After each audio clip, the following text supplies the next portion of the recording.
মৰাণত মহাবীৰ লাচিত দিৱসৰ পূৰ্ণ প্ৰস্তুতি। মৰাণত এদিনীয়া কাৰ্যসূচীৰে অসম চৰকাৰৰ সাংস্কৃতিক সঞ্চালকালয় আৰু আহোম জাতীয় গণমঞ্চৰ পথালিবাম শাখা সমিতিৰ যৌথ উদ্যোগত আৰু অসম জাতীয়তাবাদী যুৱ ছাত্ৰ পৰিষদৰ টেপৰ চালিবাম শাখা সমিতি আৰু বৃহত্তৰ পথালিবামবাসীৰ সহযোগত অহা ২৪ নৱেম্বৰত খোৱাং সমষ্টিৰ পানীতোলা গ্ৰাণ্ট মজলীয়া বিদ্যালয়ৰ খেলপথাৰত কেন্দ্ৰীয় মহাবীৰ লাচিত দিৱস উদযাপন কৰিবলৈ লৈছে।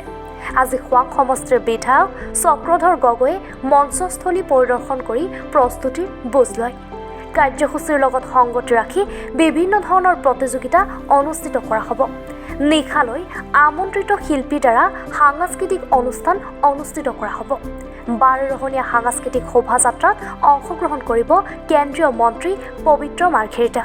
লগতে অসম চৰকাৰৰ বহুকেইজন মন্ত্ৰী বিধায়ক উপস্থিত থকাৰ কথা সদৰি কৰে আহোম জাতীয় গণমঞ্চৰ সহ সম্পাদক অকণ ভূঞাই।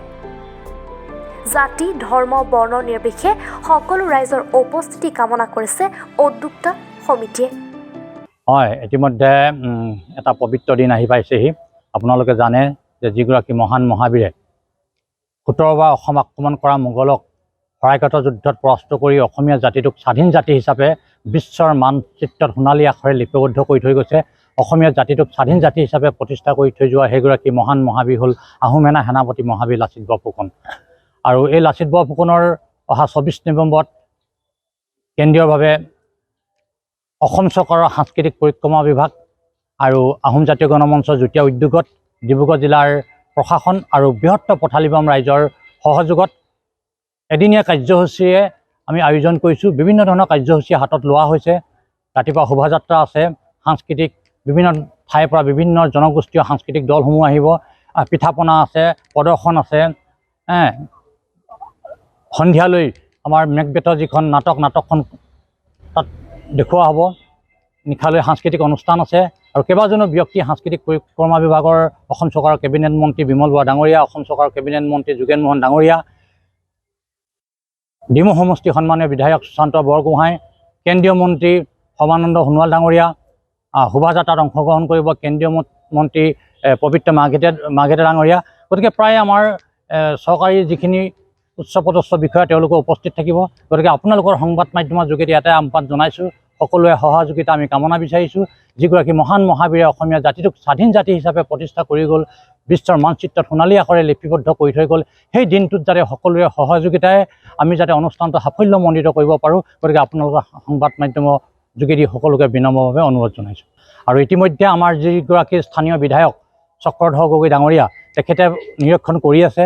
তেখেতে আজি গুৱাহাটীৰ পৰা আহি পোৱাৰ লগে লগে তাত ৰাতিপুৱাই উপস্থিত হৈ পিনে গোটেই পৰিস্থিতিটো তেওঁলোকে বুজি উঠিলে আৰু বুজাই দিছে কি ধৰণে হ'ব লাগিব। গতিকে তেখেতকো আমি ধন্যবাদ জ্ঞাপন কৰিছোঁ, কাৰণ তেখেতে বিভিন্ন কামৰ মাজতো লাচিত দিৱসৰ প্ৰস্তুতি প্ৰতিটো সময়তে তেখেতে খবৰ খাতি ৰাখি আছে। গতিকে আমি আহ্বান জনাম বাকী দিনকেইটাতো যাতে স্থানীয় বিধায়ক খোৱাং সমষ্টি সন্মানীয় বিধায়ক চক্ৰধৰ গগৈ ডাঙৰীয়া যিখিনি সহযোগিতা দি আছিল আৰু দি থাকিব বুলি আমি আশাবাদী। মৰাণৰ পৰা ৰাজু মিশ্ৰৰ ৰিপৰ্ট, এনি ভাৰত 24।